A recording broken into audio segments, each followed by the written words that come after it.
저는 그 바다를 배 타고 가가지고 섬에 가는 거를 무척 싫어합니다. 왜냐면요, 바다는 진짜 겁이 나요. 그 뭐 파도 치고 그럴 때 보면은 진짜 겁이 나요. 그래서 이 육지에서 이 배 타고 바다 건너서 어느 섬 같은 데 가게 될 일이 있으면, 될 수 있으면 안 가는데, 가게 될 일이 있으면요, 배 타기 전에 내가 볼 때 한 기도 한 20-30분을 하는 것 같아요. 구해 주십시오 뭐 이러면서 회개도 하고 그래요. 근데 내가 딱 2번이나 가본 섬이 있어요. 이게 뭐냐면 청산도라는 섬입니다. 또 이제 미자립 교회를 돕기 위해서 섬 선교 이래가지고 2번 갔습니다. 근데 제가 간 그 청산도에 어느 자그마한 교회가 있었는데, 그 교회는요, 성도가 한 10명쯤 되더라고요. 그래서 이제 거기에서 며칠 묵으면서 그 예배도 드리고 그 다음에 주변도 돌아보고 그러는데, 지금까지 잊혀지지 않는 가장 기억에 남는 장면이 뭐냐면, 새벽마다 성도 10명밖에 안 되는 그 조그마한 섬 교회에 안수 집사님이 계시더라고요. 근데 이 안수 집사님이 상위 군인이었어요. 다리를 좀 저셨어요. 근데 이분이 매일 새벽 4시 반에 그 종을 울립니다. 이렇게 땡그랑 종, 옛날 종, 정확하게 4시 반. 4시 반에 이렇게 딱 보면요, 그 양반 시계하고 내 시계하고 딱 맞는지 딱 하면 4시 반에 땡그랑하고 한 번 울립니다. 그래서 도대체 이 몇 번 울리나? 그래서 또 앉아서 그걸 세 봤어요. 그랬더니 26번을 울리더라고요. 제가 어렸을 때 다녔던 교회에서도 초종이라는 걸 치고 재종이라는 걸 쳤는데 26번을 친 적은 없어요. 33번을 쳤어요. 33번을 쳤는데 섬은 좀 잘라먹는 모양이에요. 근데 어쨌든 26번을 쳤어요. 근데 제가 그 청산도에 가서 참 그 마음 한구석이 진짜 편하더라고요. 그 청산도 입구에 가면 커다란 입간판이 하나 있어요. 그 입간판에 청산도가 좋은 점이 한마디로 딱 요약이 되는데, 그게 뭐냐면 슬로우 라이프입니다. 천천히 살 수가 있다는 거예요. 진짜 거기 가니까요, 제가 갔던 교회는 인터넷도 잘 안 돼가지고 뭘 할 수 있는 게 아무것도 없어. 그러니까 진짜 천천히 시간이 가더라고요.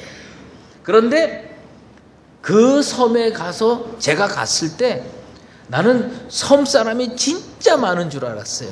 원래 그 청산도라고 하는 섬에 인구가 총 몇 명이냐면 1,500명이래요. 그런데 제가 갔을 때는 봄이었는데 유채꽃이 쫙 피어 있을 때인데 사람이 바글바글해. 그래서 물어봤어요. 물어봤더니 그 유채꽃이 필 때는 육지에서 버스 대절해가지고 배 타고 건너와가지고 사람들이 하루에 몇천 명씩 들어오냐면 2,000명씩 들어온대. 1,500명이 사는 섬에 2,000명씩 들어와가지고 돌아다니는데 진짜 정신이 없더라고요. 근데 이 섬은 제가 선교가 아니었으면 가보지도 않을 섬이고 진짜 조그만 섬이에요. 조각 같은 섬이더라고요. 근데 그 유채꽃 핀 그 섬을 이렇게 쭉 다니는데, 이 청산도가 없었으면 한국이 금수강산이라고 그러는데 한국 금수강산의 1%는 없어지는 것 같아요. 그렇게 이쁘더라고요. 나중에 우리 한번 같이 갑시다. 예. 그런데 그 진짜 한국이 아름다운데 그 1% 정도의 아름다움을 감당하고 있는 섬이 그 청산도 같더라고요. 여러분, 조그만 조각 같은 섬이라고 무시하지 마십시오. 그 섬으로 인하여 한국의 금수강산이 완성이 되는 겁니다. 많은 성도들이 그런 생각을 해요. 내가 이렇게 교회에 나오는데 하나님은 알고 계실까? 하나님 알고 계십니다. 여러분을 하나님 손바닥에 새겨 놓으신 줄로 믿습니다. 그러면 우리 목사님은 알고 있을까? 가능한 한 빨리 다 알도록 노력하겠습니다. 왜냐하면 지금 상당히 많이 알고 있습니다. 이제 꽤 많이 알고 있는데 아직도 이름 따로 얼굴 따로 뭐 이런 경우가 있어요. 적어도 난 그런 교회 목사님은 되지 말아야 되겠다. 그렇게 결심하고 있는 부분이 한 부분이 있어요. 한 번은 어느 큰 교회 목사님이 비행기를 타고 외국을 가게 됐대요. 가게 됐는데 옆에 앉아있는 어떤 분이 자꾸 힐끔힐끔 쳐다보더래요. 그래서 그 목사님이 속으로 뭘 자꾸 이렇게 쳐다보나 그렇게 하고, 이 목사님이 사실 무슨 생각을 했냐면 이왕 비행기에 탔으니 내리기 전까지 전도를 좀 해야 되겠다 이렇게 마음먹고 말을 걸었는데 자꾸 빙긋빙긋 웃더래요. 그래서 왜 웃냐고 그랬더니 제가 목사님 교회 안수 집사입니다. 난 그런 목사는 안 되려고 그럽니다. 하여튼 여러분 한 분 한 분이 우리 교회에 진짜 가치 있는 존재인 줄로 믿습니다. 오늘 조각목이라고 하는 말이 성경에 나옵니다. 궁금할 거예요. 도대체 조각목이 뭘까? 하나님께서 십계명을 2번 주셨어요. 한 번은 십계명을 하나님께서 직접 새겨서 모세에게 줬는데 모세가 그걸 들고 내려오다가 보니까 우상숭배해서 성질을 못 참고 집어 던져가지고 깨져버렸어요. 그래서 2번째 하나님께서 십계명을 만들어가지고 모세에게 주면서 이거 상자에다가 넣어서 잘 보관해라. 우리 하나님 명령해 주셨어요. 그랬더니 모세가 그 십계명을 담을 상자를 만들었는데 그 상자를 누가 만들었느냐? 부사렐이라고 하는 그 목수가 만들었어요. 아무튼 그 목수가 이 상자를 만드는데 재료를 뭘로 썼느냐? 조각목으로 썼다는 겁니다. 그럼 우리 마음에 궁금증이 생깁니다. 조각목이 도대체 뭐냐? 이 히브리어를 보면 하시딤이라고 되어 있어요. 옛날 성경에는 뭐라고 번역이 됐냐면 시딤나무라고 되어 있습니다. 시딤나무라고 되어 있고 오늘 우리 성경에는 조각목이라고 되어 있는데 영어 성경을 읽어보면 이 시딤나무가 무슨 나무냐? 우리가 잘 아는 나무입니다. 5월에 뒷동산에 올라가서 진짜 그 향기가 코를 찌를 때 옛날에 먹을 거 없었을 때 여러분 하얀 거가 뭐 먹었어요? 나무에서 다 아카시아입니다. 조각목은요 아카시아 나무입니다. 그런데 우리나라의 아카시아 나무는요 이만해요. 큰 건 이만합니다. 그래서 가운데 이렇게 켜가지고 목재로도 좀 쓸 수 있어요. 어느 정도. 그런데 이 사막 지역에 있는 아카시아는 그야말로 물도 없고 그러니까 거기서 살아남으려고 그냥 삐뚤빼뚤 자라가지고 이걸 목재로 쓸 수가 없는 거예요. 옹이도 많고 구부러지고 재질은 가볍고 틀림없이 잘만 자라주면 훌륭한 목재가 될 수 있었을 텐데 이게 그냥 그 척박한 땅에서 살아남느라고 삐뚤빼뚤 해가지고 옹이도 많고 없고 구부러지고 그러니까 제대로 이걸 목재로 쓸 수가 없었어요. 사실 이스라엘 사람들이 최고의 목재로 치는 나무가 따로 있습니다. 3가지 나무인데 백향목과 상수리나무와 그리고 잣나무입니다. 이 백향목은 다윗이 왕궁의 재료로 썼을 정도로 훌륭한 나무입니다. 곧게 하늘을 향해서 뻗은 나무예요. 이걸로 집을 집니다. 저기 그 후암동에 가면 말이에요. 어느 교회가 하나 있는데 여러분 혹시 갈 기회가 있으면 나중에 한번 들려보십시오. 그 교회는요. 지붕을 뭘로 만들었냐? 레바논의 백향목으로 만들었습니다. 그 지붕을 레바논의 백향목으로 쫙 만들어 놓고 제가 그 교회를 처음에 설교하러 갔을 때 그렇게 어둠침침하더라고. 그래서 왜 이렇게 어둠침침하냐고 그랬더니 레바논의 백향목을 수입해다가 천정을 쫙 해놓고 보니까 천정에다가 그 레바논의 백향목이 너무 비싸고 아까워가지고 구멍을 뚫을 수가 없는 거야. 그래가지고 등을 어디다만 달았냐면 옆에다만 달았어요. 처음에 옆에다만 달아갖고 제가 그 가서 보니까 성도들 얼굴이 안 보일 정도에, 아니 제가 그래서 지나가면서 그런 얘기 했어요. 그럴 바에 저 나무 탁 뜯어내고 그냥 송판으로 해가지고 거기다가 구멍 뻥뻥 뚫어서 등을 달아가지고 밝게 해야 되지 않느냐 했더니 그 다음에 그 교회를 가서 보니까 말이에요, 결단을 했는지 구멍을 뚫었더라고. 레바논의 백향목이 그렇게 좋은 모양이에요. 그 다음에 이제 상수리 나무가 있고요. 그 다음에 잣나무가 있는데 잣나무는 진짜 훌륭한 나무였던 것 같아. 사실 이게 잣나무는 우리 번역이고 원래 그 나무의 이름은 사이프러스 나무입니다.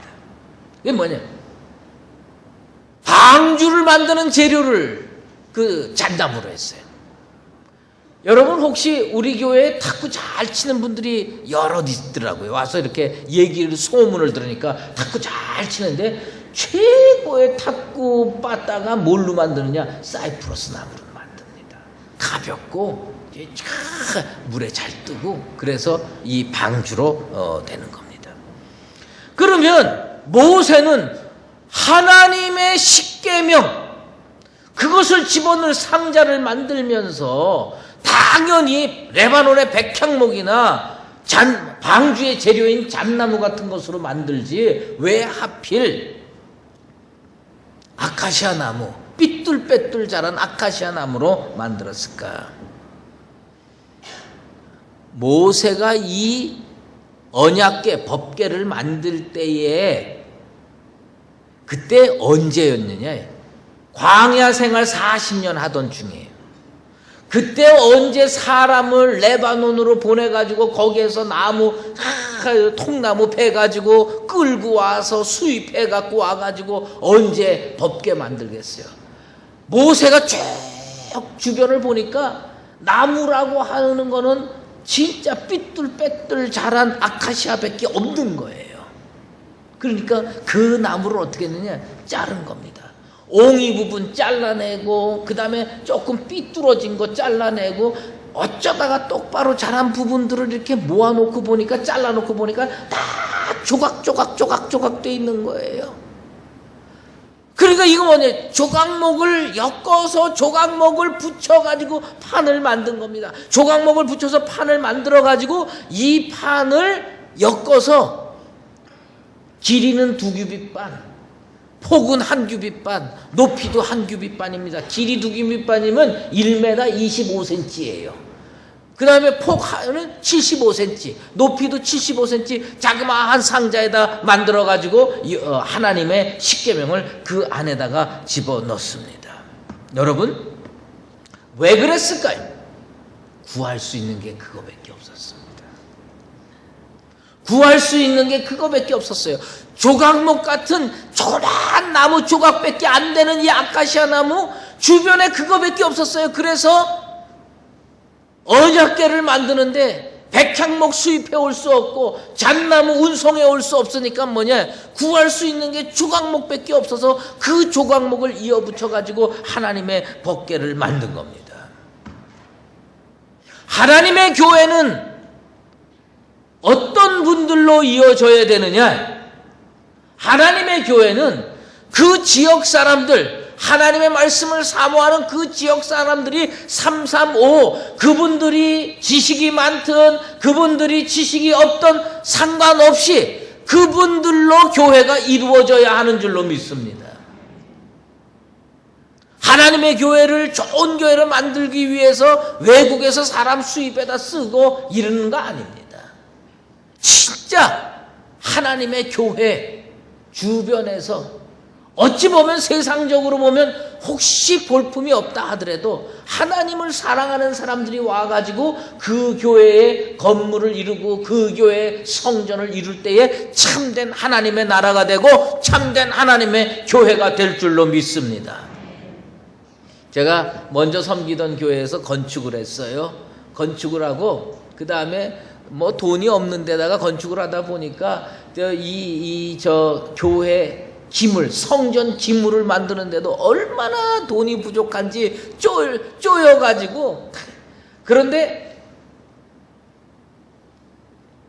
제 연구실, 당회실, 세미나실, 그 다음에 교역자실, 이러면서 한 7, 8개 방에 가구를 다 집어넣어야 되는데 저한테 주어진 돈이 딱 얼마 남았느냐? 600만 원 남은 거예요. 교회 돈이라고 600만 원 딱 남았는데 채워야 될 방은 7, 8개 방이 되는 거예요. 그러니 그걸 600만 원 가지고 거기를 가구를 다 채우려니까 그 다음에 발품 파는 수밖에 없더라고요. 그래서 일산 가구단지부터 시작해가지고 막 돌아다녔어요. 돌아다니는데 사람의 눈이라는 건 간사해가지고요. 돌아다니는데 진짜 마음에 드는 가구는 다 비싸더라고요. 근데 이 집 가도 이 팜플렛 내놓고 저 집 가도 저 팜플렛 내놓는데 그 팜플렛 속에 있는 가구가 진짜 마음에 들더라고요. 가격을 물어보니까 600만 원 가지고 방 하나도 채우기가 어렵더라고. 왜 이렇게 가구가 비싼지 모르겠더라고요. 그런데 제가 이렇게 이 가구점도 가보고 저 가구점도 가보고 하는데 공통점이 있더라고요. 그 팜플렛에 보니까 요 귀퉁이에 들어가는 집마다 그 가구점 사장의 명함이 꼭 요 귀퉁이에 붙어 있더라고. 저는요, 호기심이 꽤 많은 사람입니다. 저 명함 밑은 뭘까? 그게 궁금해요. 근데 보니까 하도 그냥 찰떡같이 붙여놔가지고 그걸 뜯어볼 수가 있어야지. 그래갖고 이 집도 가보고 저 집도 가는데 진짜 하나님의 은혜인지 한 집에 갔더니 그 가구 사장님이요, 이 명함을 살짝 붙여놨더라고. 그래가지고 그러면 안 되는데 제가 그 명함을 살짝 이렇게 좀 들춰봤어요. 들춰봤더니 거기에 주소가 하나 나오는데 인천시 계양구 작전동 몇 번지 이렇게 딱 나오는 거야. 이 가구는 이 집에서 만드는가 보다. 그냥 돈은 없지. 그러니까 이 가구점에서 살 수는 없지. 그러니까 뭐냐면 장로님하고 그리고서 차를 몰고 어딜 갔느냐? 진짜 엔테베 작전, 인천시 작전구로 갔어요. 인천시 계양구 작전동으로 가가지고 가니까 저 산 꼭대기에 아주 가구점이 하나 있어요. 근데 보니까 그 가구점에서 직접 만드는 게 아니라 중국에서 수입하는 가구더라고요. 그래가지고 거기다 이렇게 해가지고 이것저것 다 모아서 이건 얼마입니까? 이건 얼마입니까? 했는데 진짜 싸더라고요. 그래가지고 방 7개의 가구를 다 채우고 운송비까지 딱 해서 계약서를 딱 쓰는데 600만 원이더라고요. 제가 그런 사람입니다. 예. 진짜 하나님의 은혜로 그 적은 돈으로 방을 다 채울 수가 있었어요. 여러분, 그런데 내가 그때 거기서 이렇게 늘 느끼는 게, 원목으로 가구를 만들면 얼마나 좋을까. 진짜 원목 가구는요, 앉아보니까 든든하고요, 평생 몇십 년 가도 이게 문제가 없겠더라고. 근데 조각목 같은 걸로 이렇게 해가지고 펄프 섞어가지고 만든 것들은 이게 오래 못 가는 거예요. 그럼에도 불구하고 왜 조각목으로 만들었을까? 그 조각목이 그 당시에 최선이었습니다. 그 당시에 최선이었기 때문에 조각목으로 만들 수밖에 없었습니다. 내 인생이 부족합니까? 내 인생이 조각목같이 형편없습니까? 여러분, 내 인생을 원목처럼 만들어서 하나님께 드려야 되겠다. 10년 후에 원목처럼 만들어서 드려야 되겠다. 어리석은 생각입니다. 지금 현재 내 인생이 조각목이면 그 부족한 대로 하나님께 정성을 다해서 최선을 다해서 드리는 나와 여러분 되시기를 주의 이름으로 축원합니다. 메릴린 브리지스라고 하는 시인이 인생 거울이라는 시에서 이런 얘기를 했습니다. 당신이 갖고 있는 최상의 것을 세상에 내어놓으십시오. 그러면 최상의 것이 당신에게 돌아올 것입니다. 나는 이 시를 읽으면서 그렇게 고쳐서 고백하고 싶어요. 하나님께 당신이 갖고 있는 최상의 것을 내어놓으십시오. 그러면 하나님은 최상의 것으로 당신 인생을 채워줄 것입니다. 아카시아 나무가 삐뚤빼뚤 자라서 통짜로 판때기 하나만 못 만들 형편없는 나무였지만 그것이 조각조각 되어 있어도 당시로서는 최선이었습니다. 그래서 그 조각을 묶어가지고 엮어가지고 판을 만들어가지고 그 귀한 하나님의 말씀을 담는 상자로 쓰임을 받은 겁니다. 난 강북제일교회가 한국의 최고의 교회가 될 수 있다고 확신합니다. 뭐냐? 우리 성도들이 혹시 세상적으로는 최고 학부를 못 나왔고 재물적으로는 부자가 아니어도 지금 나의 최상, 나의 최선을 하나님께 드리기만 한다면 이 교회는 하나님의 말씀, 하나님의 능력을 담을 언약궤와 같은 하나님의 교회로 변모될 줄로 믿습니다. 백향목을 드릴 수 있으면서 조각목을 최선이라고 드리면 안 됩니다. 잣나무를 드릴 수 있으면서 조각목을 내 인생의 최선을 하나님께 드린다고 얘기하는 건 그건 거짓말입니다. 그건 하나님이 기뻐하시지 않습니다. 하지만 지금 내가 가지고 있는 건 아카시아 조각목밖에 없습니다. 이 조각목이 내가 구할 수 있는 최선입니다. 그러면 그것을 주님께 드리십시오. 그러면 우리 하나님은 그 조각목을 가지고 놀라운 변화를 일으키셔서 하나님의 능력으로 영광으로 사용해 주실 줄로 믿습니다. 조각목 하나하나는 가치가 별로 없어요. 아무짝에도 쓸모 없어요. 하지만 이게 모아지면 판이 됩니다. 이 판이 되면 여호와의 법궤 언약궤를 만들 수가 있습니다. 여러분 성가대를 봐도 그렇습니다. 성가대원 하나하나를 놓고 보면 물론 음악을 전공하고 성악을 전공해서 어디서 노래를 불러도 진짜 청아한 목소리로 노래를 부를 수 있는 사람이 있는가 하면 어떤 분은 악보도 제대로 보기 어려운 분도 계십니다. 하지만 이것들이 모아져 가지고요 성가대가 되면 소프라노, 알토, 테너, 베이스가 돼서 아름다운 화성이 돼서 천상의 음악 소리로 형성될 줄로 믿습니다. 내가 부족하다 그래서 나는 빼야지, 그건 틀린 생각입니다. 여러분 생각해 보세요. 조각목으로 여호와의 말씀을 담는 언약궤를 만들었어요. 그런데 한 조각목이 나는 부끄럽고 나는 연약하고 나는 모자라서 나는 그 조각목에 합류하지 못하겠다고 하면 그 언약궤는 구멍 뚫린 언약궤가 되고 마는 겁니다. 내가 부족합니까? 그래도 하나님이 쓰시겠다고 하면 이 부족한 조각목 같은 인생을 하나님께 드릴 줄 아는 나와 여러분 되시기를 원합니다. 하나님께 드리면 됩니다. 조각이 모여지면 놀라운 역사를 일으킬 수가 있어요. 종교개혁은 누가 일으켰습니까? 종교개혁은요 마틴 루터가 일으켰어요. 그런데 우리는 종교개혁 이퀄 마틴 루터라고 생각하지만 사실은 마틴 루터가 종교개혁을 일으켜서 완성했지만 100여 년 전부터 종교개혁의 움직임이 계속 일어났어요. 진짜 조각목 같은 인생들의 희생을 토대로 해가지고 완성된 게 종교개혁입니다. 독일에 에어프루트라고 하는 도시가 있어요. 조그마한 도시입니다. 그 에어프루트에 가면 성 아우구스티누스 성당이 있어요. 제가 그 에어프루트라는 도시에 가서 구태여 그 성 아우구스티누스 그 성당 가톨릭 교회를 찾아갈 필요가 있겠나 생각을 했지만 그 교회를 찾아갔어요. 왜냐?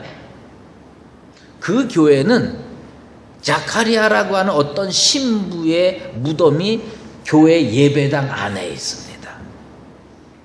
여러분 예배당 안에 무덤을 그 예배당 밑에다가 무덤 놓고 그 안에 그 무덤이 이렇게 딱 돼가지고 거기다 이렇게 동판이 쫙 있습니다. 이 자카리아 신부가 얼마나 가톨릭에서 대단한 신부면 예배당 안에다가 동판을 만들어 놓고 그리고 가톨릭에서 신부, 사제 서품을 받는 사람들은 거기 성지 순례오도 와가지고요, 그 동판에다가 뽀뽀하게 돼 있어요. 그 동판에다가 입을 맞추고 결단을 하고 가서 서품을 받습니다. 그러면 도대체 이 자카리아라고 하는 신부가 얼마나 대단한 신부길래 그렇게 동판을 해서 로마 가톨릭 교회가 거기에다가 막 붙여놨을까? 한번 생각해 보세요. 그 사람이 누구냐? 종교개혁을 일으키려고 노력했던 많은 목회자들을 제일 많이 죽인 신부입니다. 자카리아 신부. 이 사람이 죽인 대표적인 사람이 누구냐? 체코의 위대한 종교개혁자 얀 후스를 화형시켰던 사람입니다.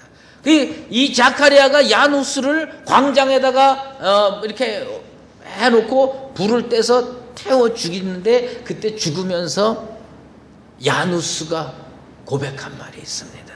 뭔지 아세요? 지금 당신들은 거의 한 마리를 불태워 죽이지만 100년 후에는 이곳에서 백조의 노래가 울려 퍼지리라. 자기는 거의 같은 존재라는 겁니다.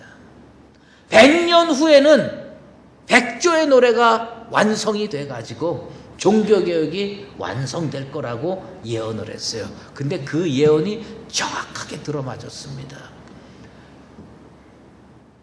종교개혁이 완성되기 한 20년 전쯤에 가톨릭에서 신부 서품을 받기 위해서 그 사람도 이 에어프루트의 성 아우구스티누스 성당에 와서 자카리아의 그 동판 위에 엎드려서 키스를 한 사람이 있었어요. 입을 맞췄던 사람이 있었습니다. 그 사람이 누군지 아십니까?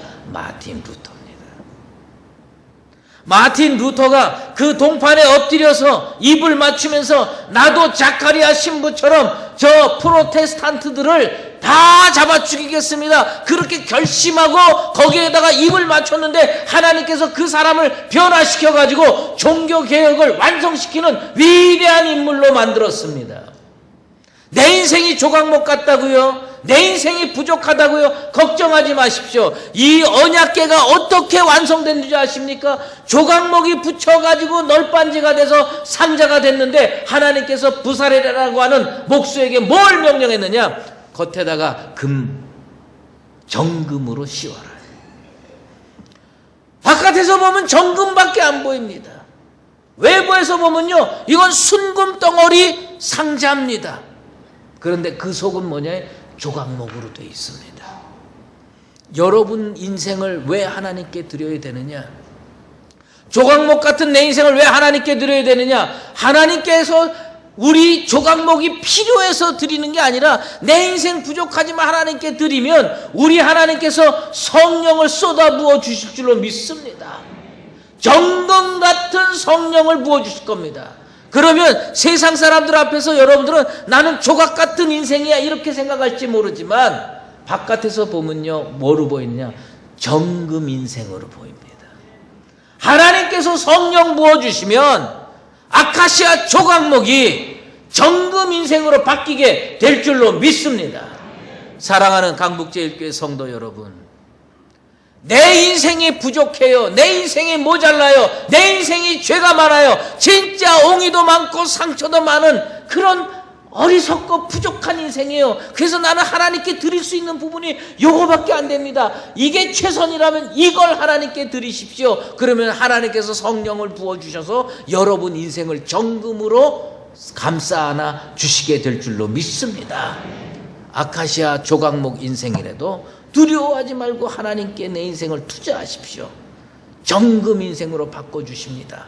우리 강북제일교회는 하나님의 말씀을 온전히 담을 수 있는 언약궤 같은 교회 되길 원합니다. 그 언약궤 같은 교회는 여러분과 같은 한 조각 한 조각 부족한 인생들이 모여서 성령의 기름 부음을 받고 인치심을 받아서 정금으로 감싸 안는 놀라운 역사가 일어날 때 한국의 최고의 교회로 거듭나는 역사를 우리의 눈으로 목격하게 될 줄로 믿습니다. 조각목 인생이 성령의 기름 부음을 받아서 정금으로 변화되는 역사를 체험하며 살아가는 나와 여러분 다 되시기를 주의 이름으로 축원합니다.